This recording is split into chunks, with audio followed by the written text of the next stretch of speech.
Hey, what's up? Solterong Harabas in the house show. Nandito na naman tayo para mag-react sa update ni Makakago doon kay Norman Mangusin aka Francis Leo Marcos. Sabay-sabay natin panoorin to guys. Tingnan natin kung anong update na doon kay Norman. Let's go! No? Na ako ay napakasaya. Kasi finally, lahat naman, napanood nyo naman siguro sa YouTube channel ko, lahat ng kaganapan, naging kaganapan, di ba? Pwede nyo panuorin, kaka-upload ko lang kagabi. Pero isa pa na gusto kong, ang napansin ko, no, napakaraming mga influencers ang nakidecried sa issue ni Norman Mangusin at ni MG without knowing anything. Diba? Okay, okay. Putulin ko yan dyan. Sa part na yan. Actually, tama siya.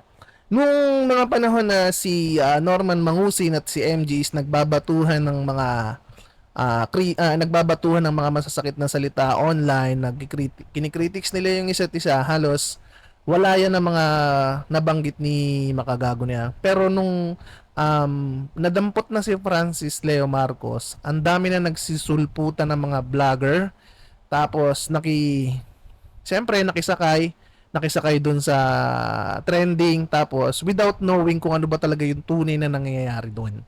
Okay, nakabase lang sila doon sa nakita nilang specific na nangyari, which is yung sinabi ni Norman Magnussi na it is just unjust vexation lang, bakit siya pinahiya sa buong Pilipinas. So dun lang nagbase itong mga nagsulputan na vlogger na to, na hindi naman nila without knowing the reason why bakit napunta dun yung tao na yon, yung kabuuhan na kwento. So pakinggan ulit natin yung sinabi ni Makagago para yung iba dyan ay maintindihan naman kung bakit.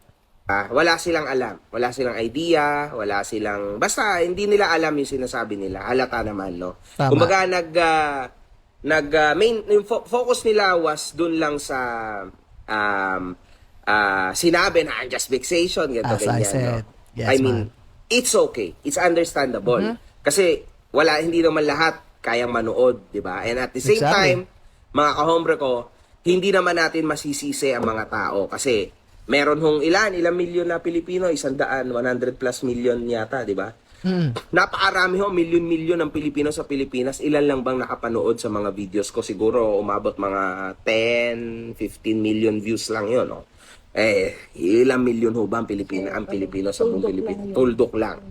It's very much understandable. Ngayon, pero ako'y natutuwa kasi yung mga nakapanood, they understand. They understood everything and masaya tayong lahat and syempre doon lang ho ako nakafocus. At ito, mga kahombre ko, para naman no sa mga influencers na nakikidecried, nakikiepal, Nakikisakay. nagko-comment ng kani-kanilang mga komento, It's okay.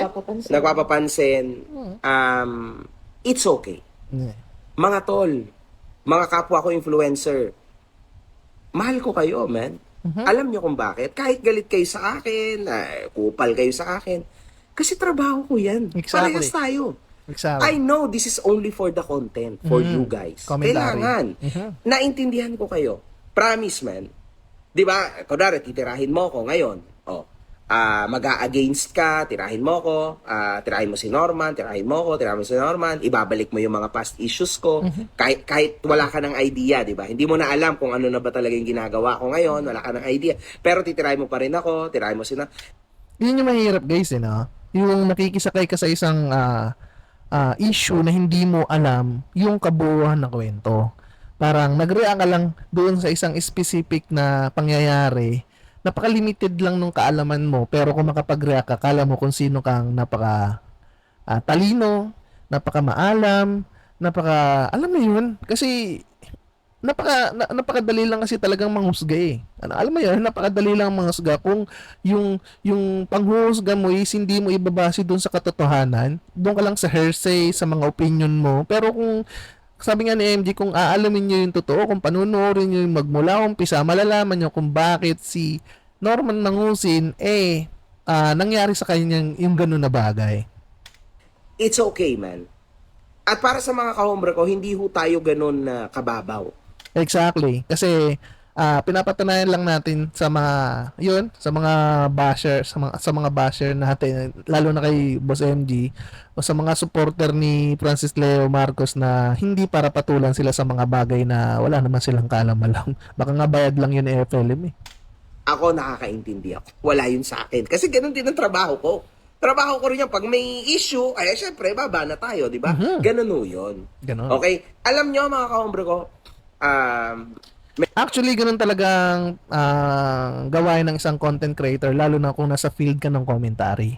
Siyempre, hindi naman tayo yung ipokrito na hindi natin sasabayan yung flow ng mga trending dito sa social media. Pero siyempre, mas maganda pa rin kung yung mga ibinibigay nating information doon sa mga tao na nakikinig sa atin, lalong-lalo na yung mga followers natin is legit at totoo at walang halong dagdag, walang bawas. Siguro yun ang mas importante na.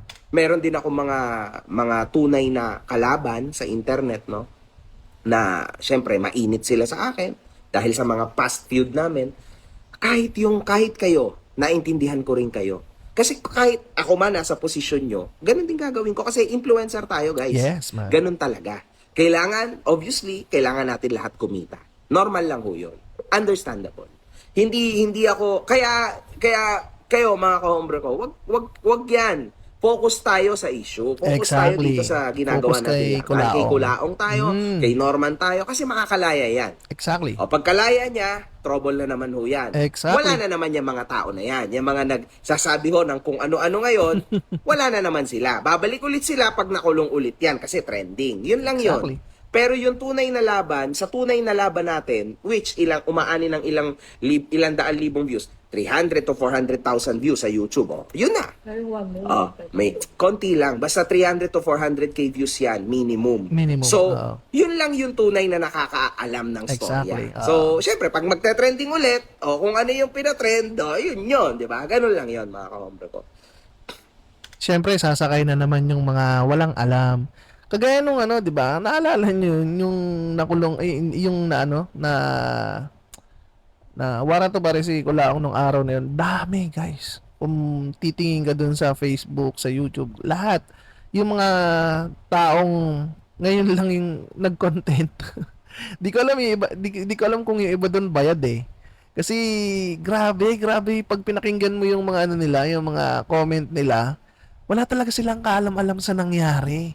Kasi may mga nagko-comment na bakit pinahiya si Francis Leo Marcos, pandemic hero yan, kasi ganto, kasi ganyan, kasi ganto, para bang hangang-hanga pa sila kay Francis Leo Marcos. Doon lang napapatunayan na itong mga influencer kuno na to na nagtatanggol kay Francis Leo Marcos is wala silang kaide-ideya kung ano ba talaga yung pinagagagawa nitong tao na to. Hindi nila nakikita mismo ng sarili nilang mga mata kasi promise, kung mapapanood nila yung mga video, lalo na ni Colaon, kasi siya mismo alam mo yun, siya mismo nagpapakalat ng video niya kung mura-murahin niya yung mga tao, yung may mga kapansanan, yung mga magulang, yung mga asawa, di ba? Maiintindihan ng mga taong nagre-react ng pinagtatanggol nila si Norman pero hindi nila alam kung anong klaseng tao yung pinagtatanggol nila. Kaya mas maganda rin talaga yung awareness. Para sa akin, okay lang yan kay Kulaong na nakulong siya ngayon na makakalaya din naman yan pag nag-bail out yan pero at least napatunayan ng mga kahombre ni Makagago na pagsama-sama talaga at tuunan ng pansin ni talagang walang pader na hindi magigiba. Yun lang, no? Pakinggan ulit natin si Makagago. Kaya, for me, it's okay. I actually respect yung mga influencers, mapaproman kayo sa akin or against kayo sa akin kasi parehas lang tayo ng trabaho. It's okay. It's okay, man. Promise, it's good. It's good. It's good. Okay yan. At, pero suggestion ko, putya, alamin nyo ng ayos yung storya. Exactly. Kasi syempre, marami ako mga kahombre na mababad trip sa inyo, magagalit sa inyo kasi hindi nyo alam yung storya. Exactly. Kaya pag nababash kayo, halimbawa yung mga nagtatanggol kay Francis Leo nabash sila ng napakadami-dami mga tao. Yun kasi mga nanonood yun ng video. Yun kasi nakakaalam yun ng totoo. Tapos ikaw na ngayon ka lang sumulpot tapos pinagtanggol mo si FLM nang hindi mo alam yung background ng pinagtatanggol mo. Magtataka ka. Ngayon magtataka ka kung bakit maraming galit sa'yo. 'Di ba? dapat inalam mo muna bago mo pinagtanggol yung isang tao, inalam mo muna kung ano ba talaga yung background ng tao na yun. At naman, 'di ba? Na-warrant nga eh. Di ibig sabihin may ginawang mali. Tsaka tandaan nyo si Norman Mangusin is out on bail yan. Okay? Guilty yan sa kasong humanitarian. Guilty yan sa kasong human trafficking. So ibig sabihin talagang walang magandang ginagawa tong tao na to. Kaya pag-isipan nyo guys yung mga nagpo-post nung ah, ah, pro kay Norman Magusin tapos hindi nila naiintindihan yung sitwasyon. Nakakatawa lang kaya guys, promise. Okay? Lalo na yung tungkol sa kaso, sa ganito, sa ganyan. Alamin yung mabuti kung bakit ko kinasuhan. Exactly. Dapat klaro yun sa inyo. At dapat, nakalimutan ko kasing sabihin ito sa press con. Mm-mm. Dapat, alamin nyo na itong tao na ito ay out on bail, Diba? ay out on bail sa Mhm. kasong human trafficking. Alam nyo ba yon?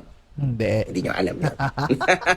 Yes. Yun lang. Out on bail po siya sa kasong human trafficking. So be careful. Bago kayo magsalita, bago kayo maawa, out on bail ho sa human trafficking. Di ba? Mismong kinonfirm na ni Makagago. Kaya guys, so hindi ko natatapusin pa yung video ni Makagago na to kasi umabot na ng 40 minutes. Pero yun lang.